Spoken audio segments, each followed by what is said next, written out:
Welcome to the Sports Box, where the only opinion that matters is right here. I am Mike Galetta, aka Hamilton Mike, along with my partner Brian, the Ranger. It's hard to talk a little bit of NFL with you, like we've been doing for the past couple weeks now. Today, we are both privileged and honored to go over to the AFC South. Thank you, Brian. To talk a little Jacksonville Jaguars with a California guy. And it's an interesting story. I'm going to give it to you real quick before I introduce him on the show. This gentleman that we're going to talk to was a Dallas Cowboy fan until the Jacksonville Jaguars came into the league, and now he is a diehard Jags fan. Let's get him on it. And I don't want to hear any crap from you, man. He probably made a good decision. Take your Cowboys hat on. We got a Jaguars fan on the phone. How you got a Cowboys hat on? Anyway, we're going to fight early. Anyway, let's bring him on the line today. Jacksonville Jaguar fan Princeton Joshua. Princeton, are you there?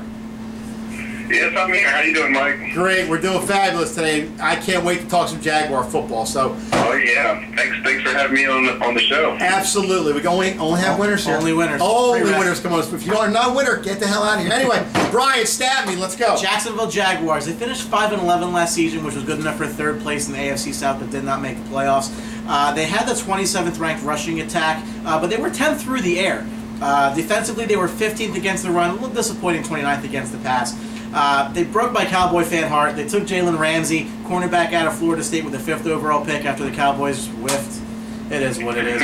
But what I think was a really interesting draft pick, too, was taking Miles Jack, linebacker out of UCLA, pick number 36th overall. This was a guy who they were thinking about taking 5th overall, and probably would have if not for Dallas. Don't make us about the Cowboys, okay? We're talking about I love the Jags. That's nothing about the Jags is not to like. Gotcha. In free agency, a lot of big additions.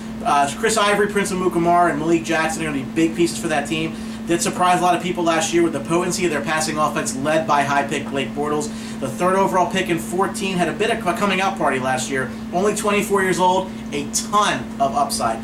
Chris Ivory was brought in. Absolutely. Chris Ivory was brought in from the Jets to join second-year player T.J. Yeldon in the backfield. And on the outside, Allen Robinson and Allen Hurns, along with Julius Thomas formerly from Denver. Great years for the Jags.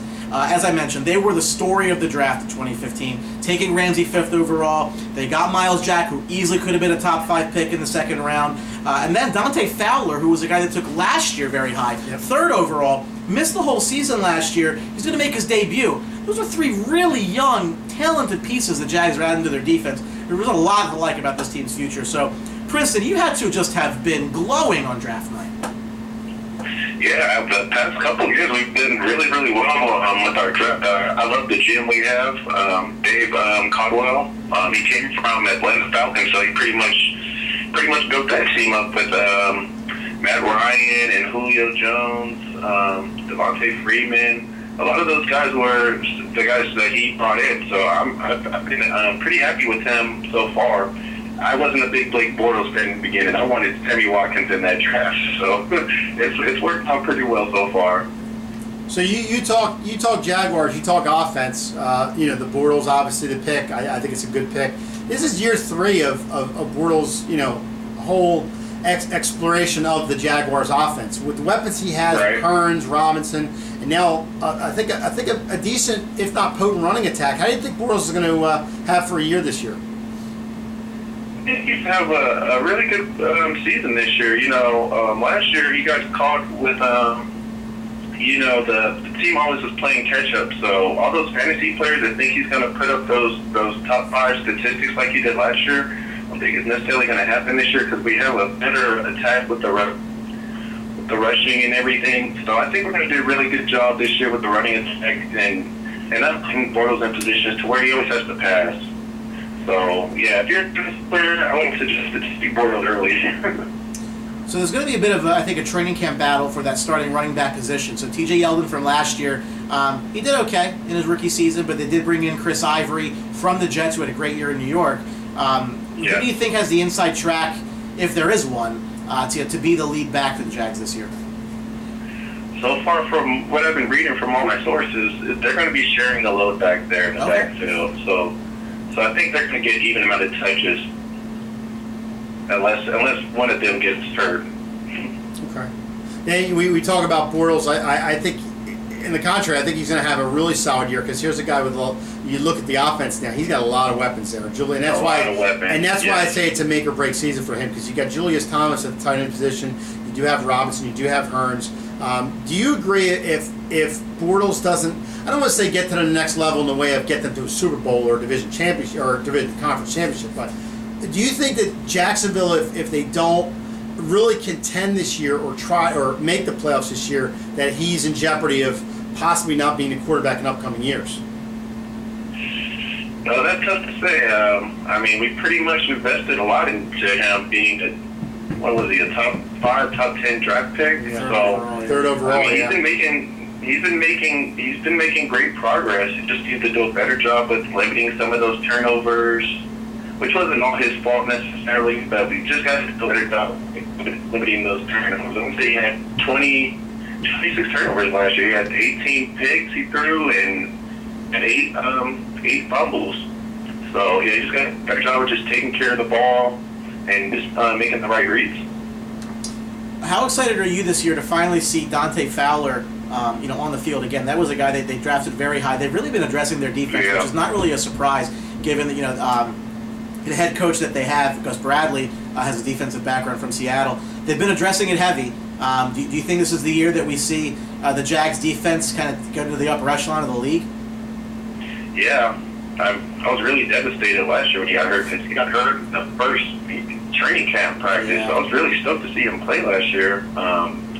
This year, we have a lot more athleticism and speed on that defense. So I see them really getting after the pass this year and getting a lot of turnovers. I mean, being a Florida State guy that I am, that I like the team, I just think I just think this team defense is going to be nasty this year. Yeah. I mean, you got like Brian said, you got Dante Fowler coming back that people really wrote off last year because he wasn't around.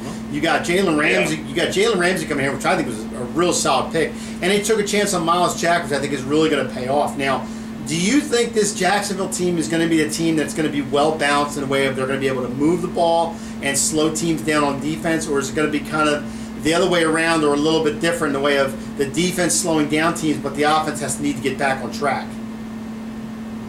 I think as long as the defense puts our offense in positions to get easy, put ourselves in a position to score, I think we'll be fine. Last year we didn't really generate too many turnovers on the defense, and especially on those third down plays, we didn't do a good job of getting our defense off the field. So I see us playing a lot more faster on defense and getting after it.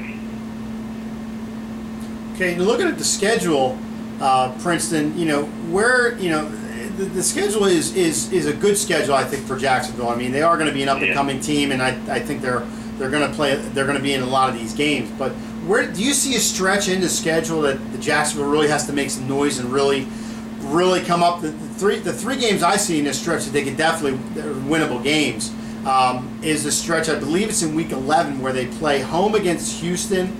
They are on the road against Detroit and on the road against Buffalo. I think those are games they really got to try to make some noise in, and if they're going to stay in the hunt, they got to try to win at least 2 out of those 3.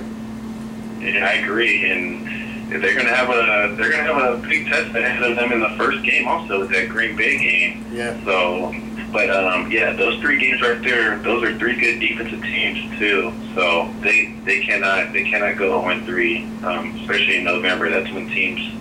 You kind of figure out which teams are going to probably make the playoffs, which teams are going to probably spill out. So, yeah, I want to do a great job in our division, which I feel like it's pretty even all around the board. Mm-hmm. I think they have a good chance of making the playoffs. I thought they had a good chance last year. They just lost too many close games and some bad turnovers kind of took them out of it.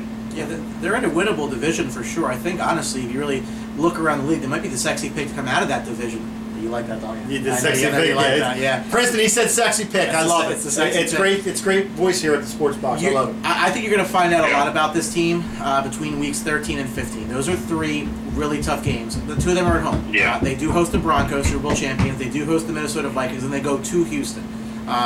If they can find a way through that stretch to be 2-1, I think that it's home free after that. they could make some noise this year. And you haven't said that a lot about the Jaguars. And I got to tell you, people are going to sleep on this team. They better wake up. Yeah, I don't know why they would sleep on this team, to be honest. I mean, you see a lot of youth on the team, but at the same time, we have a lot of explosive players. Absolutely. And one player I really like to see come along is Marquise Lee, the receiver we drafted a couple years ago from USC. He's been kind of banged up the past couple years with hamstring injuries, but if he can stay healthy on that offense and kind of take off some of the pressure with Allen Robinson and Allen Hurns, I think he can be a big contributor also. You make a great point, and it's good that you mentioned the receivers there, because I think they're very deep there, and it's a credit to their drafting, because after what happened, they used a very, very high pick on a name who's escaping me. Justin Black. Yeah. I mean, the reality is, if you're an NFL team that misses that high in the draft, it usually takes you a very long time to recover. But they've done a really nice job here bringing in playmakers around Blake Bortles that are going to give him a shot to be very successful. I stand by my pick. I think they're a sexy pick about it. Is Jimmy Smith still hurt? Jimmy Smith. Oh, I'm sorry. Jimmy Smith. I just throw the name out to Princeton, that's all. MJD? MJD. Yeah, so there you go. All right. Well, the one thing I like about the receivers that we've been drafting is, Justin Blackman, that was a high draft first round pick. The receivers that we have right now, we haven't really reached for any receivers the past couple of years, so that's also helped us out a lot. It just speaks to how important the draft is. They've done so well. I mean, they're going to start seeing the fruits of this, and it's good for them. So in our conversation, Princeton, what do you see Jacksonville ending up at? I mean, you obviously see them as a playoff team. What do you think their final record is going to be? Oh, that's tough. I feel like if we can beat everybody in our division once, or hopefully sweep them, I would say at least 9 to 10 games. That would be a really good mark. I see them just as a wild card team. So we'll say 9-7, second in the division. Okay, all right. Yeah, because last year I believe who was it? Tennessee, the Houston's made it going 8-8. Yeah, it's a winnable division. No question. Yeah, so the division is up for the taking. There's a lot of young teams with Tennessee. You don't know what you're really going to get out of the Colts. Really, you don't know what they're going to look like with Andrew Luck coming back. So I mean, it's whoever wants it. Nice another tidbit about the Jacksonville Jaguars. It's a hell of a place to play. It's turning into a real tough place to play, and they've only sold out 3 times in the last 2 years. So that's an amazing stat. So hopefully after this year, I think Jacksonville will sell out a little bit more, because I just, I am a Bucs fan, but I am in love with this Jacksonville team. I think they're going to be nasty. That's right, I said it. They're going to be nasty. Mike, would you agree that the Jags are the best team in Florida? Yeah, last Friday for their scrimmage, they had over 20,000 people at the stadium. So there's a lot of excitement around the team this season. And Princeton, unfortunately, Brian just asked me, well, since you like them so much, Mike, would you think Jacksonville is the best team in Florida? Since I'm a Buccaneers fan, and I have to say no. So, but no Bucs. Yeah, go Bucs. That's all right. That's all right. We'll get there someday. Well, actually, we did get there. We have a Super Bowl. How many does Jacksonville have? Okay, I'm sorry. Anyway, I'm just kidding, Princeton. That's all the time we have for.